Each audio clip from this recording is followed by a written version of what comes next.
Sir जैसे कि हम अपने लाइक चाइल्डहुड से सुनते आए हैं कि ये जो हमें मनुष्य जन्म मिला है, ये जन्म और मरण की मुक्ति के लिए मिला है, ताकि हम इसमें मेडिटेशन कर पाएँ, भजन सिमरन कर पाएँ, तो आगे की लाइफ मतलब हमारा जन्म मरण मुक्त हो जाए। तो मेरा क्वेश्चन ये है कि हमारा ये जो जन्म है ये कर्मों के ऊपर ही निर्धारित है। हमारे प्रारब्ध कर्म भी आए हैं हमारे साथ और हम कुछ अपने संचित कर्म भी कर रहे हैं। तो सर मरण और जन्म हम कैसे मुक्ति पा सकते हैं इससे, क्योंकि प्रारब्ध भी हमारे साथ आए हैं और अभी के जो हम कर्म कर रहे हैं वो नेचुरली वो नेक्स्ट जाएंगे, तो ये मतलब कैसे मुक्ति हो पाएगी इससे फिर? मुक्ति किससे चाहिए आपको? सर यही कहते हैं ना कि जो हमें मनुष्य का ये मिला है, इंसानियत जीवन मिला है, वो 84 लाख जोनियों के बाद मिला। ये सुना है हमने अपने बुजुर्गों से भी, पेरेंट्स से भी, गुरुजनों से भी। और यही कहा जाता है कि ये वाले जन्म में अगर हम भजन सिमरन ज़्यादा करेंगे तो हमें मुक्ति मिल जाएगी, कि हमारा आगे जन्म नहीं होएगा। तो मैं मतलब मेरा क्वेश्चन ये है कि ये कैसे पॉसिबल है, क्योंकि हमारे कर्म भी तो साथ साथ चल रहे हैं ना। हमारे कर्म अभी के जो मैं कर्म कर रही हूँ वो आगे भी तो जाएंगे और मेरा प्रारब्ध भी मेरे साथ साथ चल रहा है। तो जब तक मेरे कर्म खत्म नहीं होएंगे तो मैं मुक्ति तो नहीं पा सकती। तो हाउ इज़ इट पॉसिबल कि मैं जन्म और मरण में मुक्ति पा सकूं? तो जन्म और मरण से मुक्ति चाहिए क्यों है आपको? इसमें दिक्कत है कुछ? सर बाकी जैसे जोनियाँ हैं सारी, उनका आप देखते हैं मतलब वो 5 सेंसेस नहीं होते उनमें, वो मेडिटेशन नहीं कर पाते, मतलब बहुत अलग है। मतलब इसी चीज़ के लिए हमें ये जीवन मिला है कि जो मतलब हम वापस उन जोनियों में ना जाएं, एक हमारी जो आत्मा है वो अमर हो जाए। अच्छा, एक बात बताइए कि अभी जो भी हम हैं, आपकी बात नहीं करते, चाहे मैं हूँ चाहे कोई भी हम लोग हैं, क्या हम उन योनियों से निकल करके अभी सीधा यहाँ पहुँच गए हैं, या फिर आप अभी जो यहाँ पर हो या मैं हूँ या कोई भी हैं, we are the continuation of our parents and grandparents? तो क्या हम उन 84 लाख योनियों से यहाँ पर आए हैं? क्योंकि जब आप ये क्वेश्चन पूछ रहे हो, इट इज़ इम्प्लाइड कि आपने पहले ही अज्यूम कर लिया है कि पहले आप किसी और योनि में थे, अब एकदम से आप इस योनि में आ गए हो। सर यही कंफ्यूजन है कि क्या हमें वो 84 लाख जोनियाँ कंप्लीट करके यहाँ पे आए हैं, मतलब ये कुछ बहुत बहुत ज़्यादा कंफ्यूजन है सर ये। दिस इज़ वेरी इंटरेस्टिंग, क्योंकि आप ध्यान से समझोगे तो बड़ी इंटरेस्टिंग एक बात है यहाँ पर। ये क्वेश्चन है, I am not saying anything good और bad about anything, I am just questioning. Question पूछना तो बनता है ना लाइफ में, या फिर जो भी कोई भी आकर के कुछ भी कह रहा है बस हमने मान लिया। मैं ये नहीं कह रहा वो गलत है, हो सकता है उनकी समझ में कुछ कमी हो। मैं ये नहीं कह रहा जहाँ जो लिखा है वो गलत है, हो सकता है वहाँ सही लिखा हो लेकिन लोगों की समझ में गलत हो। क्या हो अगर मैं कहूँ कि ये बात सही भी है और गलत भी है? सही किस स्टैंड पॉइंट से है? साइंटिफिकली बिल्कुल सही है कि 84 लाख योनियों के बाद हम यहां तक पहुंचे हैं। बट बात यहां पे हम की हो रही है, मैं की नहीं हो रही है। हम मतलब क्या? ह्यूमंस। क्या साइंटिफिकली भी यही नहीं कहा जा रहा है? इवोल्यूशन। बट हम क्या करते हैं, हर चीज को मैं के स्टैंड पॉइंट से समझने की कोशिश करते हैं, एज इफ कि मैं का सेपरेट कोई एग्जिस्टेंस है। पहले अज्यूम कर लेते हैं मैं, फिर उस मैं के अराउंड एक दुनिया बनाते हैं। स्क्रिप्चर्स में कहा गया है हम मतलब कौन? इंसान। इंसान मतलब कोई एक इंसान नहीं, इंसान as one of the species, one of the millions of species on this planet, उसमें से एक है इंसान। वो इंसान यहां तक कैसे पहुंचा? इवॉल्व होते होते पहुंचा। अब इंसान मुक्त हो सकता है, क्यों? क्योंकि इंसान के पास में थॉट है, क्वेश्चन पूछने की एबिलिटी है, सोचने समझने की शक्ति है, बाकी जानवरों के पास में नहीं है। तो क्या इसका मतलब ये हो गया कि बाकी जो जानवर हैं वो बुरे हैं, या फिर वो इस इवोल्यूशन की स्टेज पे हमसे कम है और हम कुछ बेटर हो गए हैं? अच्छा, क्या मुक्ति की जरूरत हमें है या उनको है? Give me an answer. इस तरह का हमारा माइंड नहीं है। आपने सुना मैंने क्या बोला? मुक्ति की जरूरत किसको है? क्या एक मछली जो पानी में तैर रही है उसको है? क्या कोई पंछी आसमान में उड़ रहा है उसको मुक्ति की जरूरत है, या इंसान को है? इंसान। किसके लिए मुक्ति की बात करी गई है? जानवरों के लिए या इंसानों के लिए? इंसानों के लिए। तो इसका मतलब बुरी हालत में कौन है? किसके ऊपर तरस खाना चाहिए? इंसान। तो जानवर तो मुक्त ही है। समझे कहां गड़बड़ हो रही है? या एक गड़बड़ नहीं है इस थॉट प्रोसेस में, जो आपने इतनी सारी बातें बोली उसमें हर लेवल पे गड़बड़ है। कंफ्यूजन है सर, बहुत तकलीफ। कंफ्यूजन तो होगी ना, क्योंकि कौन क्या समझ रहा है उस पर एक बहुत बड़ा क्वेश्चन मार्क है। जो भी लिखा है जिसके बेस पे कोई समझ रहा है, उसके बाद में वो आपको क्या समझा रहा है उस पर एक बहुत बड़ा क्वेश्चन मार्क है, आपको क्या समझ आया उस पर और बड़ा क्वेश्चन मार्क है। तो कितनी सारी लेयर्स आ गई। इट्स लाइक चाइनीज विस्पर, कान में यहां से कुछ बोलो, वहां तक पहुंचते पहुंचते कुछ और ही बन जाएगा। तो कभी एक्चुअल में तो हमने रुक करके देखा ही नहीं है कि इसका मतलब क्या है। क्या हम इन सारी चीजों को साइंटिफिकली देख सकते हैं? अगर देख सकते हैं तो हम अपने टाइम को यूटिलाइज कर रहे हैं। अगर नहीं देख सकते हैं और ऐसे इधर उधर की बातें कर रहे हैं जैसे दुनिया में होती है, तो आप अपना भी टाइम खराब कर रहे हो, मेरा भी टाइम खराब कर रहे हो। क्या भूत प्रेत की कहानियां सुनने आए हो आप यहाँ पर? बहुत मजा आता है ऐसी कहानियों में आप लोगों को। कोई भी आकर के कुछ भी कहानियां सुनाता रहता है, बस साइंटिफिकली हम कभी समझ ही नहीं पाते हैं। क्या हो, जो भी हमारे स्क्रिप्चर्स हैं उसमें जो लिखा हुआ है उसको हम किसी के थ्रू ना समझे, किसी ठेकेदार के थ्रू ना समझे, डायरेक्ट समझे। बट अब सवाल ये उठता है कि कौन समझेगा और कैसे समझेगा उसको। उसके लिए सबसे पहले बीच में से मैं को हटाओ। क्या बिना मैं को बीच में से हटाए आप कुछ भी समझ सकते हो इस दुनिया में? बट आपके सारे क्वेश्चन ही मैं के अराउंड है, मैं से ही शुरू होते हैं, मैं पे ही खत्म होते हैं। मैं क्या कह रहा हूं, सबसे पहले इस मैं को हटा दो। यानी आप ये जो क्वेश्चन पूछ रहे हो उसका मतलब क्या है? वो ये है कि मैं यानी कि आप 84 लाख योनियों से होते हुए, यानी पता नहीं कितना दुख दर्द झेलते हुए फाइनली इस योनि में पहुंचे हो। अब आपके पास में मौका है, चाहो तो जन्म मरण के इस बंधन से आप मुक्त हो सकते हो, नहीं तो वापस से उन्हीं योनियों में गिर जाओगे। निचले स्तर की योनियां, और ये है उचले स्तर की योनि। और ऊपर से इसके साथ में एक और चीज जुड़ी हुई है कि हमारे कुछ प्रारब्ध कर्म है, कुछ संचित कर्म है जो पिछले पता नहीं कितने जन्मों से चले आ रहे हैं। इन दोनों बातों में बहुत बड़ा कॉन्ट्रडिक्शन है अगर ध्यान से देखोगे तो। एक तरफ से कहा जा रहा है कि आप इन 84 लाख योनियों से होते हुए आए हो, तो ये कर्म आपने कब करे? इन योनियों में करे। मतलब जब आप सांप थे, बिच्छू थे, मछली थे, पंछी थे, तब कर्म करे। क्या वो कोई कर्म करते हैं जिसका उनको फल मिलता है? मान लो किसी जन्म में आप बिल्ली थे और आपने किसी चूहे को खा लिया, तो क्या ये बुरा कर्म हो गया? ये अच्छे कर्म और बुरे कर्म क्या होते हैं? कौन डिसाइड करता है कि कौन सा कर्म अच्छा है कौन सा बुरा है? ये तो सर एक सर्कल है ना, लाइक जो चली जा रहा है। सर्कल कोई नहीं है, ये सर्कल हमारे माइंड में है जो चली जा रहा है। ये सर्कल अभी टूट सकता है अगर तोड़ना हो तो। अगर हमारे अंदर इंटेलिजेंस है और हिम्मत है इसको क्वेश्चन करने की, तो इस सर्कल को हम अभी तोड़ सकते हैं। ये जो कंफ्यूजन है इसको अभी खत्म कर सकते हैं, बशर्ते कि we are open to listen and we have got a scientific mind, a questioning mind. एक ऐसा माइंड नहीं जो डरा हुआ है। पहले ही आप डर गए हो ये सुन करके कि कहीं वापस से उसी योनि में ना चले जाए। तो गुरुजी बताओ कैसे मुक्त हो इसी योनि में? तुम्हें ये करना पड़ेगा। ठीक है, करेंगे जी। और तुम्हें ये करना पड़ेगा। ठीक है, करेंगे जी। अच्छा गुरुजी, आप किस योनि में थे इससे पहले? नहीं नहीं, ये कैसा सवाल पूछ रहे हो बालक, तुम अपनी औकात में रहो। बट अगर आप में से किसी का एक्चुअल में साइंटिफिक माइंड है, क्वेश्चनिंग माइंड है, तो इसको हम ब्रेक डाउन कर सकते हैं और समझ सकते हैं कि एग्जैक्टली ये जो पूरी की पूरी थ्योरी है इसका बेसिस क्या है, इसका साइंटिफिक बेसिस क्या है। It's called evolution. हम इवॉल्व होते होते यहां तक पहुंचे हैं। पानी से लाइफ शुरू हुई थी, सिंपल ऑर्गेनिज्म से, बाद में वो धीरे धीरे कॉम्प्लेक्स होता चला गया। Bacteria, viruses, plants. क्या ऐसा नहीं हुआ है? अगर समझना है कैसे हुआ है तो एक डॉक्यूमेंट्री देखो ना जाकर के डिस्कवरी चैनल के ऊपर, आपको पता लग जाएगा कि कैसे प्लैनेट इवॉल्व हुआ है बेस्ड अपॉन साइंटिफिक एविडेंस। कितनी बार इस प्लैनेट पे कितने तरह की लाइफ बनी है और मिटी है, और उसके पीछे रीजन क्या था। वहां तक साइंस पहुंच चुकी है। इस प्लैनेट की एज कितनी है, सब कुछ तो हमारे सामने है।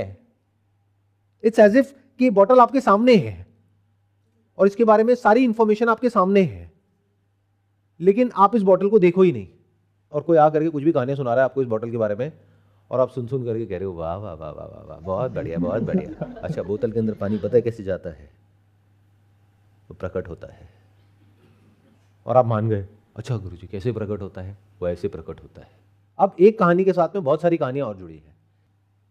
क्यों ये कहानियां चल पा रही हैं? Because you don't have a scientific mind, you don't have a questioning mind. कुछ भी मान लेते हैं, कोई भी आकर के कुछ भी बोलता है, कॉन्ट्रडिक्शन नहीं देख पाते हैं, बेसिक सा क्वेश्चन नहीं पूछ पाते हैं। तो यहां तो कोई कंफ्यूजन है कि अगर ये समझना है कि यहां तक कैसे पहुंचे, कौन? आप नहीं, ह्यूमंस। तो जा करके किसी ऐसे साइंटिस्ट से समझो जिसने बायोलॉजी में पीएचडी करी हुई है, वो अच्छे से बैठ करके आपको समझा पाएगा, बजाय किसी ऐसे इंसान से समझने के जिसको एबीसीडी भी नहीं पता है। इनफैक्ट वो ये तक समझा देगा कि जो स्क्रिप्चर में लिखा है इसका मतलब क्या है, ज्यादा अच्छे से। कोई लीनियज नहीं है ना, लीनियज का मतलब समझते हो? स्क्रिप्चर लिखे गए कब? आज से हजारों साल पहले। उसके बाद कितने लोग आए, आगे के आगे के आगे के आगे के आगे के आगे, और वो बात अब आप तक पहुंच रही है। तो उसमें मिलावट नहीं हो गई है क्या? जिसने वो स्क्रिप्चर लिखे वो डायरेक्ट आपसे बात कर रहे हैं। तो कितना आसान है। देखो, पहले पानी से लाइफ शुरू हुई, फिर धीरे धीरे 4 पैर वाले जानवर, फिर धीरे धीरे बंदर, चिंपैंजी, फिर करते करते करते करते ये जो जानवर है जिसको ह्यूमन बोलते हैं वो इवॉल्व हुआ। फिर उसके बाद में धीरे धीरे बहुत ही रूडिमेंट्री लेवल पे लैंग्वेज डेवलप हुई, जहाँ से आपस में कम्युनिकेशन शुरू हुआ। जो लैंग्वेज जानवरों में भी होती है बट बहुत ही बेसिक लेवल पे होती है, लेकिन वो जो लैंग्वेज है उसको लिखना शुरू किया, उसको अलग अलग तरह के सिंबल्स में कन्वर्ट किया, फिर उसको प्रिजर्व किया, फिर आपस में कम्युनिकेट किया, जिसकी वजह से ये ग्रोथ हो पाई। सो सबके पीछे क्या है?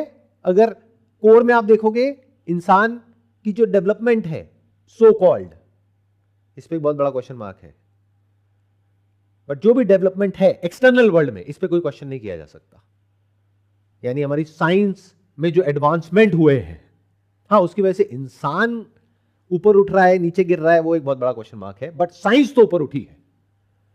उसके पीछे क्या रीजन है? Language. Can't you see that? Artificial intelligence के बारे में सुना है? ये जो ऑपरेट कर रहे हैं किसके बेस पे कर रहे हैं? LLM. What is LLM? Large language model.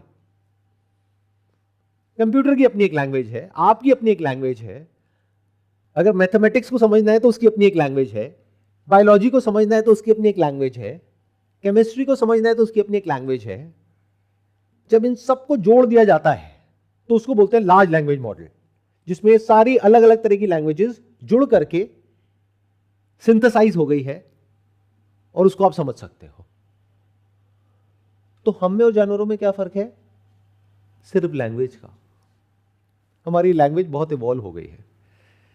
जो भी आप क्वेश्चन पूछते हो वो क्या है अगर एक लैंग्वेज नहीं है तो? जो भी आपके अंदर थॉट्स है वो क्या है अगर एक लैंग्वेज नहीं है तो? Without language how can there be thought? तो बंधन क्या है और मुक्ति क्या है? क्या वो 84 लाख योनियां बंधन है और ये मुक्ति है? अच्छा, मुक्ति की जरूरत पड़ किसको रही है? जो बंधन में है। मतलब कभी ये नहीं कहा गया किसी भी स्क्रिप्चर में कि जानवरों को मुक्ति की जरूरत है। क्या कहा गया? इंसान को जरूरत है। बात इंसान से ही तो करी जा रही है ना। फॉर एग्जाम्पल, जो इंसान जेल में है उसी को तो मुक्ति की जरूरत है। जो आजाद है वहां पर मुक्ति का सवाल कैसे उठेगा? तो इंसान को इतना ऊपर क्यों उठाते हैं? क्योंकि इस सवाल में यह भी इंप्लाइड है कि कहीं मैं उन घटिया योनियों में ना गिर जाऊं। वो योनियां घटिया नहीं है, बहुत बढ़िया है, कोई बुराई नहीं है उसमें। इस इल्यूजन से बाहर आ जाओ। और ये योनि कोई बहुत बढ़िया नहीं है, ये घटिया है, तभी इसको मुक्ति की जरूरत पड़ रही है। तो पूरे जो आपके फंडे हैं ना, जो आपकी अंडरस्टैंडिंग है, वो अपसाइड डाउन टर्न हो जाएगी जैसे ही आप उसको क्वेश्चन करोगे और बारीकी से समझने की कोशिश करोगे। ह्यूमंस में भी किसको मुक्ति की जरूरत है और किसको नहीं है? मैंने अभी कहा जानवरों को जरूरत नहीं है मुक्ति की। एक पंछी को मुक्ति की जरूरत है क्या? हाँ है, अगर इंसान ने उसको कैद कर लिया तो जानवरों को मुक्ति चाहिए किससे? इंसान से।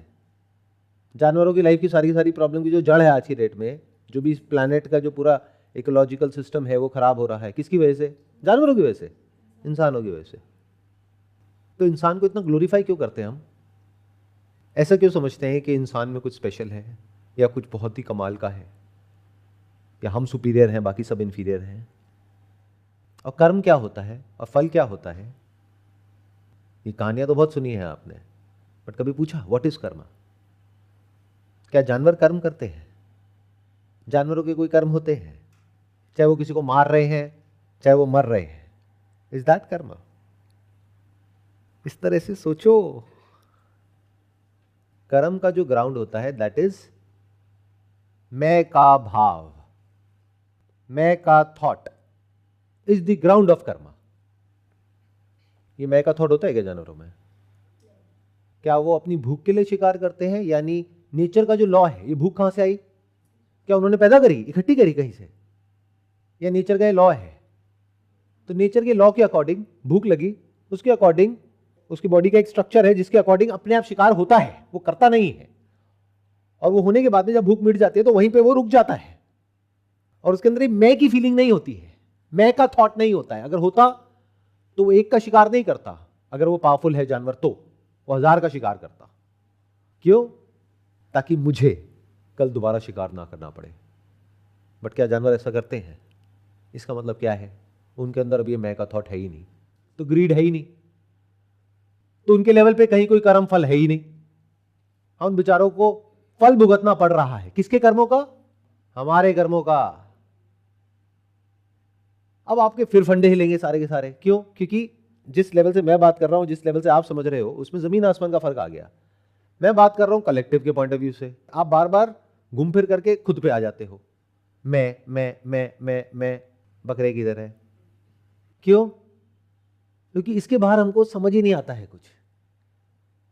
क्या हो अगर मैं कहूं आपका कोई सेपरेट एग्जिस्टेंस है ही नहीं? सबसे पहले तो इस मैं को हटाओ, अगर कुछ भी समझना है तो हमको लाओ बीच में। हम जो करते हैं, हम मतलब इंसान ही करता है, जानवर कुछ नहीं करते हैं।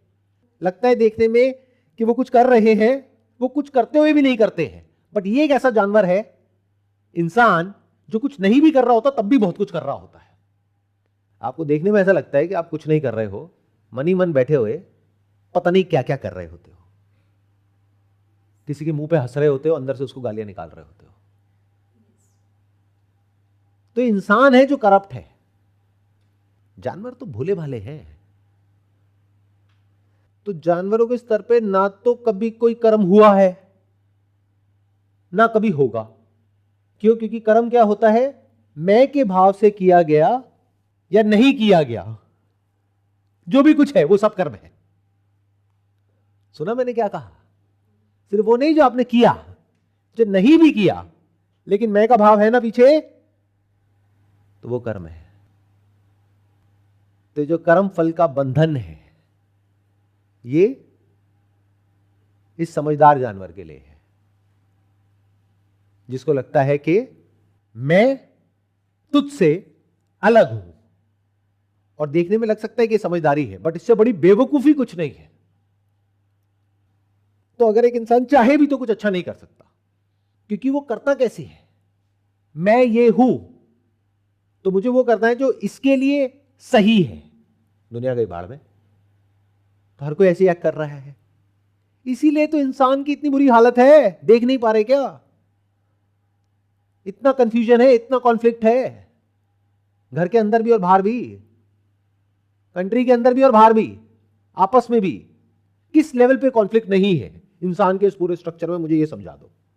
इंसान को अगर अकेला भी ले जा करके कहीं बिठा दिया जाए तो इतना कॉन्फ्लिक्ट है जिसकी कोई हद नहीं है, और जानवरों को साथ भी ले आए तब भी कोई कॉन्फ्लिक्ट नहीं है। जैसे मधुमक्खियों को देखो कैसे काम करती है। इसको इंटेलिजेंस कहते हैं। किसकी इंटेलिजेंस? नेचर की intelligence, not artificial intelligence, natural intelligence, not intelligence of a particular मधुमक्खी, कलेक्टिव इंटेलिजेंस। तो वहां कोई कॉन्फ्लिक्ट है ही नहीं, वहां सब कुछ एक सिंक्रोनाइज वे में हो रहा है। सब अपना अपना काम एफर्टलेसली कर रहे हैं, जिसमें सबका फायदा हो रहा है। उसमें ना मधुमक्खियों को कोई प्रॉब्लम है, ना फ्लावर्स को कोई प्रॉब्लम है। तो कहीं थोड़ी बहुत प्रॉब्लम दिख भी जाएगी, बट अगर सबके स्टैंड पॉइंट से देखोगे तो वो बुरा होता हुआ दिखता है एक छोटे लेवल पे नेचर में, बट ओवरऑल उसका भी फायदा होता है। इंटरेस्ट आ रहा है इस सब चीजों में? I am not sure, because you are all filled up with their own petty little thoughts, जो इधर उधर से कहीं से फीड कर लिए हैं माइंड में। स्पिरिचुअलिटी का मतलब समझते हो? कभी पूछते हो what is spirituality? To be free from yourself. If you can be absolutely free from yourself, तब आप देख सकते हो, क्योंकि आप अंदर से शांत हो। बट आपके जो भी सो कॉल्ड गुरु हैं, क्या वो पूरी तरह से फ्री है? क्या उनका कोई पर्सनल एजेंडा है? क्या उनको कुछ करना है दुनिया में, उनको या उनकी ऑर्गेनाइजेशन को? कुछ भी करना है तो they are filled with themselves. तो क्या वो कुछ देख पाएंगे? देखने के लिए you need to be free from yourself, then you will be able to see everything as it is. नहीं तो मैं बीच में आ जाएगा। इन अदर वर्ड्स, आपके जो गुरु हैं, अगर वो किसी भी थॉट से आइडेंटिफाइड है, मैं ये हूं और मुझे ये करना है, हम ये है, हमें ये करना है, तो वो कॉन्फ्लिक्ट की जड़ है। क्योंकि ऐसे ही और बहुत सारे लोग हैं, वो आपस में एक दूसरे को गलत बोलेंगे और वहां पे लड़ाई झगड़ा होगा। वो और डिवाइड करते चले जा रहे हैं दुनिया को अलग अलग कैटेगरीज में। बट अगर कोई इंसान है इस धरती पे जो पूरी तरीके से मैं से फ्री हो गया है, तो वो चीजें जैसी होती है वैसे वो देख लेता है, और बहुत आसानी से देख लेता है। उसके सामने सब कुछ जैसा होता है वैसा ही दिखता है। उसको पता है किस तरह की प्रॉब्लम के लिए किसको अप्रोच करना है। यानी प्रॉब्लम बायोलॉजिकल है तो ऐसे इंसान से नहीं पूछना है जो 12वीं फेल है, किसी ऐसे से पूछना है जिसने बायोलॉजी में एक्चुअली में पढ़ाई कर रखी है। यानी अगर मेडिकल प्रॉब्लम है तो डॉक्टर से पूछना है ना।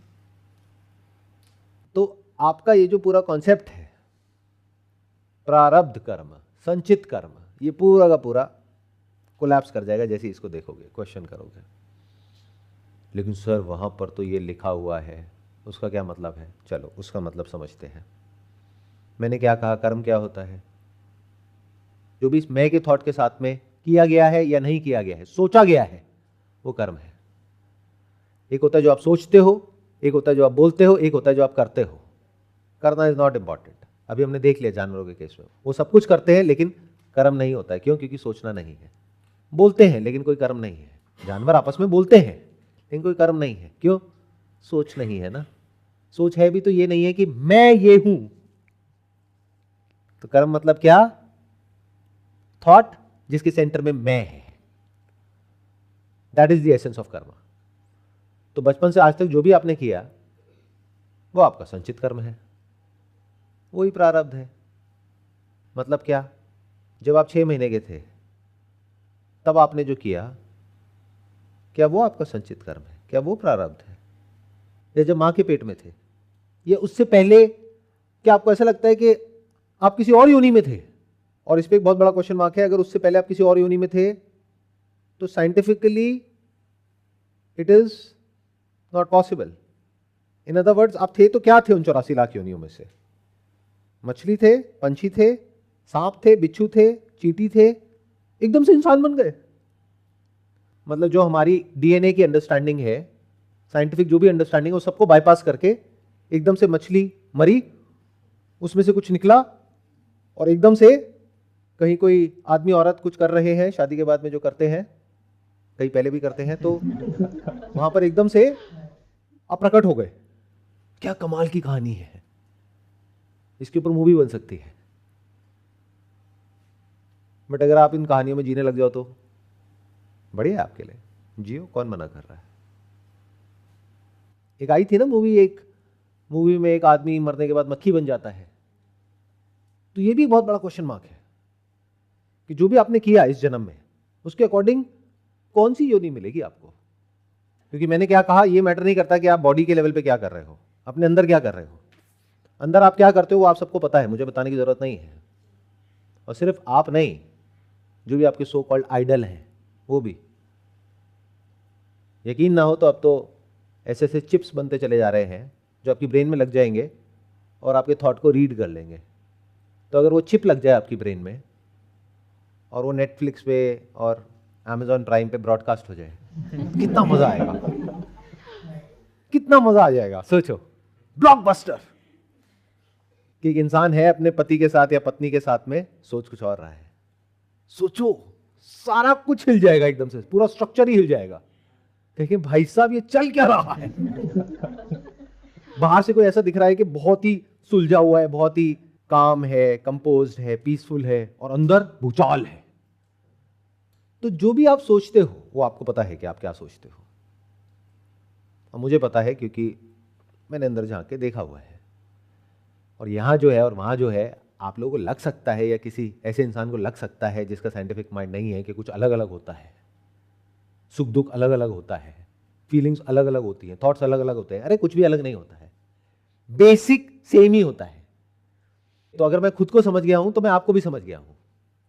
तो मैं क्या समझ गया हूं कि आपके जो कर्म है, यानी जो अपने अंदर सोचते हो सुबह से रात तक, वो इतने घटिया हैं, इतने गिरे हुए हैं कि अगर कोई घटिया से घटिया योनि पॉसिबल हो सकती है तो वो मिलेगी आपको। मुक्ति तो आपकी होने लायक है नहीं। मुक्ति तो भूल ही जाओ, क्योंकि मुक्ति तो जो आपके कॉन्सेप्ट्स हैं मुक्ति के, उस हिसाब से तो करोड़ों में से कोई एक आध की होती है, तो बाकी करोड़ों का क्या होगा। वो तो बेचारे जा करके ऐसी योनि में गिरेंगे जो बहुत ही घटिया है। अब सवाल ये है, घटिया योनि कौन सी है और बढ़िया कौन सी है। इसको भी हम डिफाइन कर सकते हैं, ऑल्दो किसी स्क्रिप्चर में डिफाइन नहीं है, बट आज जो हालत है जानवरों की और इंसानों की, उसको देख करके हम डिफाइन कर सकते हैं कि सबसे घटिया योनि कौन सी है। मे बी मुर्गा मुर्गी चिकन, तो चिकन बनोगे सारे के सारे। क्योंकि जैसे ही बेचारा पैदा होता है वहीं से टॉर्चर शुरू हो जाता है। देखो उनको किस तरीके से रखा जाता है, फिर कैसे मारा जाता है, फिर कैसे उसको खाया जाता है। तो आपकी सारी हरकतें चिकन वाली हैं, चिकन सूप फॉर सोल। क्योंकि पंछी बनने लायक तो कर्म नहीं है आपके। आई डोंट थिंक सो कि हवा में उड़ो, आजाद पंछी। इतने अच्छे तो नहीं हो आप जितने दिखाते हो, या यहाँ पर आकर के क्वेश्चंस पूछते हो कि सर हमने आज तक कभी किसी के साथ में कुछ भी बुरा नहीं किया। अच्छा, लेकिन हमारे साथ में बुरा क्यों होता है सर? अरे अरे अरे, आप कितने अच्छे हो, नकली हो, इस सच को देख लो। कभी देखते क्यों नहीं हो? जो अंदर से हो, क्या वो चिप लगा करके बाहर दुनिया को दिखाने को तैयार हो कि आप एक्चुअल में क्या हो? अगर समझदार होगे तो कहोगे नहीं, बिल्कुल नहीं, राज को राज ही रहने दो। बट आपको क्या लगता है, मैं तो ऐसा नहीं हूं, लेकिन वो ऐसे है। कौन? कोई भी हो सकता है। वो ऐसे है। अच्छा, कौन? वो ये जो यहां पर बैठे हैं, ये तो ऐसे है। गलत फहमियों में जी रहे हो, बाहर निकल आओ। तो अगर ये जो सारी बातें हैं जो आपके माइंड में फीडेड है, कहां से? इधर उधर से। अगर उस पर क्वेश्चन मार्क लगाने का दम है तो हम आगे बढ़ सकते हैं। मतलब आपकी बात नहीं हो रही, इन जनरल। लेकिन अगर उसको पकड़ करके बैठने में मजा आ रहा है तो बैठे रहो। वहां कुछ तो मिलता ही है, तभी तो उसको पकड़ते हो। क्या मिलता है? एक सपोर्ट मिल जाता है, सेंस ऑफ सपोर्ट मिल जाता है ना, कि मुझे नहीं पता, उनको तो पता है, चलो अब वो जो कह रहे हैं वो करता हूं या करती हूं। कभी करते हो क्या? वो इंसान जो भी सो कॉल्ड आपको बोलता है या बोलती है ये करो, वो करते हो क्या? या फिर दोबारा जाते हो उनके पास में जाकर के क्वेश्चन पूछते हो, आपने जो कहा वो करने की बड़ी कोशिश करी, लेकिन ये जो मन है ना, ये तो हमारा साथ ही नहीं देता है। अरे तो पूछते क्यों हो जब पता है कि करोगे ही नहीं? तो नौटंकी नहीं है हम सारे के सारे। टेढ़े मेढ़े तरीकों से नहीं चलते हैं, सीधा सीधा नहीं चलते ना। तो सीधा सीधा चलते हैं एक बार, फॉर अ चेंज। हमने क्या ब्रेक डाउन किया कि जो बाकी की योनियां हैं उसमें से अगर कुछ ऐसी योनियों को छोड़ दो जहां पर इंसान बहुत ही नेक्स्ट लेवल का टॉर्चर कर रहा है, तो वो मुक्त है। इन अदर वर्ड्स, ये जो 84 लाख योनियां है, जितनी भी योनियां हैं, योनिया मतलब होता है वूम, गर्भ, तो जितनी भी स्पीशीज है उसमें कहीं कोई कमी नहीं है। अगर कमी है तो वो इंसान की वजह से है। यानी चिकन के लेवल पे कोई प्रॉब्लम नहीं है। अगर इंसान आकर के उस चिकन को ना बोले कि आई लव चिकन, क्योंकि जैसे ही इंसान आकर के उस चिकन को बोलता है आई लव चिकन, तो उस चिकन के कान खड़े हो जाते हैं, कहता है मरे फिर से। भाई ऐसा प्यार ना करो, नफरत कर लो, प्यार ना करो आप हमें, आपका प्यार ही डेंजर है। इंसान का प्यार ज्यादा खतरनाक है। नहीं, जब भी कोई आकर के आपको बोले ना कि मैं तुम्हें बहुत प्यार करता हूं, तो वहां आपको अलर्ट हो जाना चाहिए, खुश नहीं होना चाहिए, और उससे इमीडिएटली पूछना चाहिए क्या चाहिए, क्योंकि उसने सिर्फ कहा, बट आपका बहुत कुछ जा सकता है। ऐसा ही है जानवर। तो जानवर मुक्त हैं, पेड़ पौधे मुक्त हैं। अगर इस जानवर की पकड़ में नहीं है तो इस जानवर की पकड़ में जो भी कुछ है वो सब बंधन में है, including but not limited to this animal which is called human. ये जो ह्यूमंस हैं, ये किसकी पकड़ में है? जानवरों की, नेचर की। नेचर की जो इंटेलिजेंस है उसकी? अरे ना जी, हम, ये जो इंसान नामक जानवर है, ये इंसान की ही पकड़ में है, और जो भी इंसान की पकड़ में है उस स्तर पे प्रॉब्लम है, वहीं पे बंधन है, और वहीं मुक्ति की जरूरत है ना? मजेदार, हिल गए ना सारे फंडे। मतलब अब अगर आपको भगवान से मांगना है तो आप क्या मांगोगे कि हे भगवान, मुझे कोई भी ऐसी योनि दे दो इन 84 लाख में से, कोई सी भी चलेगी, जो इस इंसान से जितना दूर हो सके उतना दूर हो, इंसान से दूर रखो। अगर बेवकूफ हो तो जाकर के क्या मांगोगे? हे भगवान, अगले जन्म में भी मुझे इंसान ही बनाना। या फिर और बेवकूफ हो तो क्या मांगोगे? हे भगवान, आई लव चिकन, मेरे को अगले जन्म में चिकन ही बनाना। आइडली तो इंसान को अगले जन्म में चिकन ही बनना चाहिए, ताकि वो समझ सके कि वो क्या कर रहा है और किस लेवल पे कर रहा है। एनीहाउ, कर्म क्या होते हैं? जो भी मैं के थॉट के साथ में किया गया है वो कर्म है। तो आपके संचित कर्म क्या है?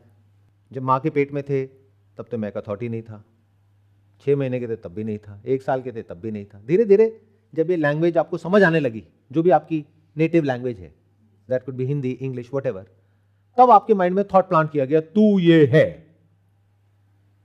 वहां से कर्म के संचित होने की शुरुआत हुई, उससे पहले से नहीं। और ये योनि कहां से मिली? यानी ये वूम कहां से मिला? ये जो वूम मिला इंसान का ही मिला ना, इंसान में से ही इंसान निकलता है ना। आप सब इंसान हो ना, तो इंसान के वूम में से तो आए हो, इंसान की योनि में से तो आए हो। अगर एक कुत्ता भी खा जाओगे तब भी क्या आपके अंदर से कुत्ता निकलेगा? निकलेगा तो इंसान ही। इतनी सी बात है। तो जहां भी जाओगे किसी भी जानवर को खा जाओगे तो ऐसा नहीं है कि उसकी जो आत्मा है वो आपके अंदर आ गई तो अंदर से सांप निकलने लग जाएंगे, या बिच्छू निकलने लग जाएंगे, या कीड़े निकलने लग जाएंगे। नहीं, क्या निकलेगा अंदर से? निकलेगा इंसान ही। कुछ भी खा जाओ। क्या ये फैक्ट है या मेरी कोई इमेजिनेशन है? साइंटिफिक फैक्ट है ना। तो संचित कर्म कब से बनना शुरू होते हैं? ये कोई पिछले जन्मों के कर्म नहीं है, क्योंकि जानवरों के तो कर्म होता ही नहीं है, और आपके कर्म ऐसे हैं नहीं कि आपको दोबारा से इंसान की योनि मिले, क्योंकि इंसान की योनि तो सबसे बढ़िया है उन लोगों के अकॉर्डिंग। तो आपकी योनि तो ऐसी है कि अगले जन्म में आपको चिकन बनना है। चिकन के कोई कर्म होता ही नहीं है। संचित कर्म और प्रारब्ध कर्म कहां गए? अगर किसी लड़की के साथ में रेप हो रहा है तो उसके कोई पुराने जन्मों के कर्म नहीं है जिसकी वजह से उसके साथ ये हो रहा है। वो इसलिए हो रहा है क्योंकि हम लोग निकम्मे हैं, हम अपना काम ढंग से नहीं करते हैं।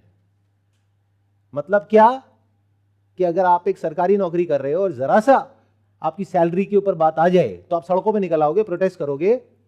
बट अगर आपकी सिटी में पोल्यूशन है इतना कि आपके बच्चे तड़प तड़प करके मर रहे हैं, या ये सड़कें सेफ नहीं है, लॉ एंड ऑर्डर सिस्टम ठीक नहीं है, जुडिशियल सिस्टम ठीक नहीं है, गवर्नमेंट अपना काम ठीक से नहीं कर रही है तो आप कहते हो मुझे क्या फर्क पड़ता है। ये हो आप, बातें बड़ी बड़ी करते हो। देख पा रहे हो इस रियलिटी को? मैं कुछ गलत कह रहा हूं क्या? तो अगर किसी लड़की के साथ में ऐसा कुछ हो रहा है तो किसकी वजह से हो रहा है? अगर कोई आकर के कह रहा है उसने पिछले जन्मों में ऐसे कुछ कर्म करे थे जिसका उसको फल भुगतना पड़ रहा है, और आप मान लेते हो, या ये उस लड़की की गलती है। अरे नहीं, ये हमारी सबकी गलती है कि हमें जिस लेवल पे कुछ करना चाहिए वहां पे तो कुछ करते नहीं है, और जहां नहीं करना चाहिए वहां पे सारे ऐसे निकल आते हैं आगे जैसे इससे बड़ी कोई प्रॉब्लम ही नहीं है हमारी कंट्री में। जरा सा कोई कुछ बोल दे, आपके सेंटिमेंट्स हर्ट हो जाते हैं। ऑनलाइन पता नहीं किस लेवल पे प्रोटेस्ट शुरू हो जाता है, ऐसा कैसे बोल दिया तुमने। क्यों? वहां पर क्यों इतने एक्साइटेड हो जाते हो? क्यों इतना गुस्सा हो जाते हो? और जहां होना चाहिए वहां क्यों नहीं होते हो? क्योंकि वो जिसने बोला वो आप ही में से एक है, और उससे अंदर ही अंदर सड़ते हो, जलते हो। जो अपने से ऊपर होता है उसको नीचे गिराने के लिए तैयार बैठे रहते हो। मौका तो मिले। जिस कंपनी में काम करते हो वहां पे जो भी आपका बॉस है उसके ऊपर गुस्सा आता है, नहीं आता है? प्लस ऐसे लोगों के ऊपर अपना गुस्सा निकालने में आपको कुछ जाता नहीं है। You got nothing to lose. This is called the mindset of a crowd. भीड़ में शामिल होकर के आपको बड़ा सेफ और सिक्योर महसूस होता है। अच्छा, सब उसको गाली निकाल रहे हैं ना, चल मैं भी ऑनलाइन जाता हूं, मैं भी गालियां निकालता हूं। और आपकी इस बेवकूफी को यूज करते हैं कुछ ऐसे लोग जिनको पता है कि आपकी इस बेवकूफी को कैसे यूज करना है अपने फायदे के लिए, और आपको पता भी नहीं लगता है। लेकिन जहां कुछ करना चाहिए वहां ऐसे एक्ट करते हो as if everything is normal. Pollution level अब तो ठीक ही है ना? कितना है? 200-300। ये तो नॉर्मल ही होता है ना। एबनॉर्मल तो होता है अगर 1000 हो तो। 200-300 तो नॉर्मल होता है ना। नॉर्मल होता है 200-300, बट उसकी तो हमको आदत हो गई है। अगर 1000 का मतलब है दिन की 20-30 सिगरेट, तो 200-300 का मतलब है दिन की 4-5 सिगरेट। 4-5 सिगरेट दिन की आप अपने बच्चों को पिला रहे हो, वो नॉर्मल है। बट कुछ करते नहीं हो। क्यों? टाइम नहीं है, बिजी है। कहाँ बिजी है? इंस्टाग्राम पे। सर रील्स देखने से फुर्सत मिले तब ना। तो इन अ नटशेल, अगर किसी लड़की के साथ में कुछ भी गलत हो रहा है, या लड़की को हटाओ, अगर किसी न्यूबॉर्न बेबी के साथ में कुछ गलत हो रहा है, और जो एक्चुअल में हो रहा है और बहुत गलत हो रहा है कि उसको दिन की 4-5 सिगरेट पीनी पड़ रही है, जबकि उसकी कोई गलती नहीं है, उसके कोई प्रारब्ध कर्म नहीं है, पिछले जन्मों में ऐसा उसने कुछ नहीं किया जिसकी वजह से उसको ये फल भुगतना पड़े। ये उसको किसका फल भुगतना पड़ रहा है? हमारे कर्मों का। तो जो हम कर्म करते हैं उसका फल ऐसे लोगों को भुगतना पड़ रहा है जिनकी कोई गलती नहीं है। तो ये मत समझो कि जो गलत करता है उसी के साथ में गलत होता है। जो आने वाली जनरेशन है उसने क्या गलत किया है जो हमने दुनिया का ऐसा हाल कर दिया है कि जिंदगी मौत से भी बदतर हो सकती है? तो गलती किसकी? हमारी। भुगतेगा कौन? आने वाली जनरेशन। ग्लोबल वार्मिंग गलती किसकी? हमारी, और हमारी पिछली जो जनरेशन थी उसकी। उसको भुगतेगा कौन? आने वाली जो जनरेशन है। Not because of their karmas, because of our karmas. तो हमारे कर्मों का असर किस पे हो रहा है? उन पर हो रहा है। उनके कर्मों का असर किस पे होगा? उनकी आने वाली जनरेशन पे होगा। Is it not true? But हम तो अलग अलग करके देखना चाहते हैं चीजों को, इकट्ठा तो हमें समझ ही नहीं आता है। तो अब आपके जो सेपरेट कर्म है वो कब होना शुरू हो जाते हैं? जब आपके अंदर ये मैं का थॉट उठ जाता है। बस वहीं से शुरू हो गए। तो कुछ चीजों पे आपको रिवॉर्ड मिलता है, कुछ पे पनिशमेंट मिलती है। जहां रिवॉर्ड मिलता है उन चीजों को आप बार बार करते हो, जहां पनिशमेंट मिलता है वो आप नहीं करते हो। ये है आपके संचित कर्म। इसके हिसाब से आपकी लाइफ चलती है, इसके हिसाब से आपकी थिंकिंग चलती है, इसके हिसाब से आपकी फीलिंग्स चलती है, इमोशंस चलते हैं, एक्शंस चलते हैं। यानी जो भी इंफॉर्मेशन अंदर फीडेड है उसी के हिसाब से तो एक्ट करते हो। अगर एक पर्टिकुलर कल्चर में रह रहे हो तो आपके लिए सही और गलत का मतलब कुछ और, आपके लिए सुख और दुख का मतलब कुछ और। बट मान लो सऊदी अरेबिया में रह रहे हो और एक फीमेल हो, तो आपके लिए सही और गलत का मतलब क्या? आपके लिए एक अच्छी लाइफ और बुरी लाइफ का मतलब क्या? सब कुछ ही बदल गया ना। तो किस पे टिका हुआ है? उस मैं के साथ में जो अंदर इंफॉर्मेशन फीडेड है, यानी जो भी अंदर इंफॉर्मेशन फीडेड है और उस मैं से कनेक्टेड है, उस आइडेंटिटी से कनेक्टेड है। She is identified with her local culture and you are identified with your culture where you are born. तो आपका जो पूरा संचित कर्म है, वो देखने में लग रहा है आपका अपना है, वो भी कलेक्टिव है, क्योंकि जैसी आपकी अपब्रिंगिंग है, जैसी सोसाइटी है, जैसी कंडीशनिंग है, जैसे पेरेंट्स हैं, जो आपके अंदर फीड हुआ है, उसी के अकॉर्डिंग आपकी थिंकिंग चलती है। जैसी थिंकिंग वैसी ही फीलिंग्स, वैसे ही इमोशंस। तो अब सवाल उठेगा मुक्ति किससे और किसकी? क्या लाइफ और डेथ से मुक्ति? मतलब क्या मरोगे नहीं, अमर हो जाओगे? कि जो भी खुद को जान जाता है वो अमर हो जाता है, वो मरता नहीं है। तो मरता तो हर कोई है, तो मुक्ति का मतलब क्या वो पैदा नहीं होता है? क्या वो कहीं से प्रकट होता है? तो मुक्ति का मतलब क्या? मरते तो जानवर भी है, इंसान भी है, एनलाइटेंड भी है, नॉन एनलाइटेंड भी है।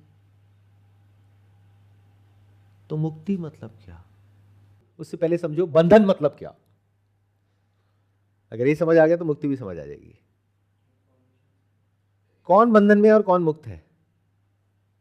जिसके अंदर भी ये थॉट है, ये रियलिटी नहीं है। ध्यान से सुनना, मैं दोबारा बोलूंगा, ये थॉट है, रियलिटी नहीं है कि मैं सेपरेट हूं इस पूरे यूनिवर्स से। ये सिर्फ एक थॉट है, रियलिटी नहीं है। यानी मधुमक्खियों का एक झुंड है, उसमें एक मधुमक्खी को यह लग रहा है कि मैं सेपरेट हूं बाकी सबसे। ये उसकी सारी प्रॉब्लम्स की जड़ है। ये प्रॉब्लम है, ये सॉल्यूशन नहीं है। सॉल्यूशन क्या है? I am one with the whole. Not just मधुमक्खियां, बट द एंटायर इकोसिस्टम। उसके हिसाब से मुझे एक्ट करना है। इनफैक्ट मैं भी बीच में से हट गया, तब कहेंगे वो मुक्त है। तो बंधन मतलब क्या, पाप मतलब क्या और पुण्य मतलब क्या? कभी पूछते हो इस तरह के questions? In reality you are one with the whole universe. You are the universe. You are not separate from existence, from this और दैट, फ्रॉम लिविंग और नॉन लिविंग, फ्रॉम हेवन और hell, from God, from life, from death. Actual में कहीं कोई separation नहीं है, but ये thought कि मैं ये हूं, इसको अहंकार बोलते हैं। बट आपको क्या लगता है अहंकारी मतलब? सुनते ही क्या आता है माइंड में? कंस, रावण। वो कंस और रावण आपके अंदर ही है। कभी समझने की कोशिश करी अहंकार का मतलब क्या होता है? संस्कृत में जो वर्ड्स होते हैं उसी में उसका मीनिंग छुपा होता है। अहम का, अहम का आकार इज अहंकार। मतलब ये सोचना कि मेरा आकार है। यानी कि जैसे ही आपके माइंड में आपका नाम आता है तो क्या आता है? एक इमेज आती है। वो इमेज क्या है? आकार है। यही अहंकार है, यही ईगो है। And this is the root cause of all suffering. यही बंधन है, कोई और नहीं बांध रहा है आपको। इस अहंकार की वजह से क्या होता है? आप बंधन में हो जाते हो और आपको पता भी नहीं लगता है। एक बंधन है जो बाहर से कोई आपको बांध रहा है, उसके लिए आप कुछ कर सकते हो। For example, if somebody is trying to bully you, capture you, तो आप उससे लड़ सकते हो। या अगर आपको पता भी हो कि ये चीज मेरे लिए बुरी है तो उससे बच सकते हो। बट अगर आपको पता ही नहीं है, आपको लगता है मेरा सबसे बड़ा दोस्त है और वो ही आपका दुश्मन हो, यानी आपका जो नाम है, जिसके साथ में सब कुछ जुड़ा हुआ है, जिसके लिए आप मर मिटने को तैयार हो। सुना नहीं अपने घर में डायलॉग कि तुमने हमारा नाम खराब कर दिया? मतलब क्या? नाम की इंपॉर्टेंस बहुत ज्यादा है। क्या हो अगर मैं कहूं ये जो नाम है यही सारी प्रॉब्लम्स की जड़ है। Name, fame, money. Fame connected to what? Name. Money connected to what? Name. Relations connected to what? Name. Future connected to what? जब भी आप फ्यूचर की बात करते हो, किसका फ्यूचर? मेरा फ्यूचर। उससे फर्क पड़ता है आपको? या अफ्रीका में कोई है उसका फ्यूचर, उससे कोई फर्क पड़ता है आप लोगों को? किसके फ्यूचर से फर्क पड़ता है? मेरा फ्यूचर। पास्ट किसका? मेरा पास्ट। तो सारी प्रॉब्लम्स की जड़ कौन? मैं, मेरा, मेरे। इसके अलावा कहीं कुछ और है? ये ही पाप है। ये थॉट कि मैं ये हूं, यही बंधन है। और जिस दिन आपने इस सच को देख लिया कि मैं ये नहीं हूं, ये भी मैं हूं, दोनों में बड़ा फर्क है। एक है पानी, ये कहे कि ये बुलबुला मैं हूं। एक है पानी कहे कि ये बुलबुला भी मैं हूं, फिर तो जितनी लहरें हैं, सुनामी है, जितने भी बुलबुले हैं, सब कुछ ही वो है, और जहां नहीं है वो भी वो है। तो जिस दिन ये समझ आ गई बात, उस दिन मुक्ति है। कब आती है समझ में? आनी होगी तो अभी भी आ जाएगी, नहीं आनी होगी तो कभी नहीं आएगी। बस यही बंधन है, यही मुक्ति है। इसके लिए कौन सी मेडिटेशन करोगे, कहां जाओगे, क्या करोगे? उल्टा लटकोगे? कौन सा जप करोगे, कौन सा तप करोगे, कौन से पहाड़ों पे जाओगे, कौन सी गुफा में जाओगे कि ये बात समझ आ जाए कि आपकी कोई सेपरेट एग्जिस्टेंस है ही नहीं? आप पता है किस चक्कर में लगे हुए हो? आप सब इस चक्कर में लगे हुए हो कि किसी तरीके से जो मैं है ना, ये मुक्त हो जाए। मतलब क्या? मैं पीसफुल हो जाऊं, मैं खुश हो जाऊं, मैं सुखी हो जाऊं। क्या हो अगर मैं कहूं ये मैं कभी पीसफुल हो ही नहीं सकता, मैं कभी सुखी हो ही नहीं सकता? ये बिल्कुल ऐसा है कि रावण कह रहा है कि मैं रावण तो रहूं लेकिन मैं सुखी हो जाऊं, मैं शांत हो जाऊं। तो उसकी जो 10 सर हैं वो उसको सुखी रहने ही नहीं देंगे। 10 सर कहने के लिए है, 10 का मतलब होता है इन्फिनिट। तो क्या आपके इन्फिनिट सर नहीं है? आपके 10 सर नहीं है? कभी अपने अंदर झांक करके देखा है कितने सर हैं आपके? सर मतलब ये सर नहीं, आपके अंदर जो सर है। सर मतलब कितनी आइडेंटिटीज हैं आपकी? एक को मारते हो दूसरी उड़ जाती है। तो जब तक जड़ पे अटैक नहीं करोगे तब तक ऊपर ऊपर लेवल पे काम करते रहोगे, और वही आप करते हो। यानी आपकी लाइफ की जितनी भी प्रॉब्लम है, सबकी जो जड़ है वो ये आइडेंटिफिकेशन है। आइडेंटिफिकेशन किससे? मैं बेटा हूं या बेटी हूं, मैं मां हूं या बाप हूं, मैं पति हूं या पत्नी हूं। इसी लेवल पे तो प्रॉब्लम है। सोचो, दिमाग लगाओ। जब एक रिलेशनशिप में लड़ाई होती है तो दुखी कौन होता है? कभी पूछते हो अपने आप से कि एक आदमी होता है, औरत होती है, या पति और पत्नी होते हैं? सच क्या है इन दोनों में से, पति और पत्नी या आदमी और औरत? जो बदल जाए, जो temporary, that is just for the name सेक, और जिसको बदला नहीं जा सकता वो सत्य है। तो योर आइडेंटिफिकेशन एज पति और पत्नी कैन बी चेंज्ड। डिवोर्स दे दिया तो पति कहां है, पत्नी कहां है? ब्रेकअप के बाद में बॉयफ्रेंड कहां है, गर्लफ्रेंड कहां है? बदल गया। क्या वो मर गया? It's an interesting question to ask. वो जो पति दुखी हो रहा था उस लड़की से शादी करके, जिसके लिए वो तड़प रहा था 10 साल से, यानी वो दुखी था 10 साल से कि मेरी इससे शादी नहीं हो रही, अब शादी हो गई, अब अगले 10 साल तक वो दुखी है कि मेरी शादी हो गई। कैसे नहीं होता है? अब वो सुखी हो रहा है कि मेरा डिवोर्स हो गया। तो वो पति कहां गया? वो मर गया क्या? पति था ही नहीं। That was just for the name sec, just for the name सेक, कहने के लिए था, एक्चुअल में आदमी था। जैसे रावण का एक सर, एक कटा तो दूसरा पैदा हो गया। अब उसको क्या गलतफहमी हुई उस आदमी को कि मेरी जो प्रॉब्लम थी ना उसकी जड़ पत्नी थी, और अगर उसने कहा होता पत्नी तब भी प्रॉब्लम नहीं था, बिकॉज पत्नी is a common noun. But उसने कहा मेरी पत्नी थी, यानी वो पर्टिकुलर औरत थी उसकी प्रॉब्लम की जड़, which is a proper noun.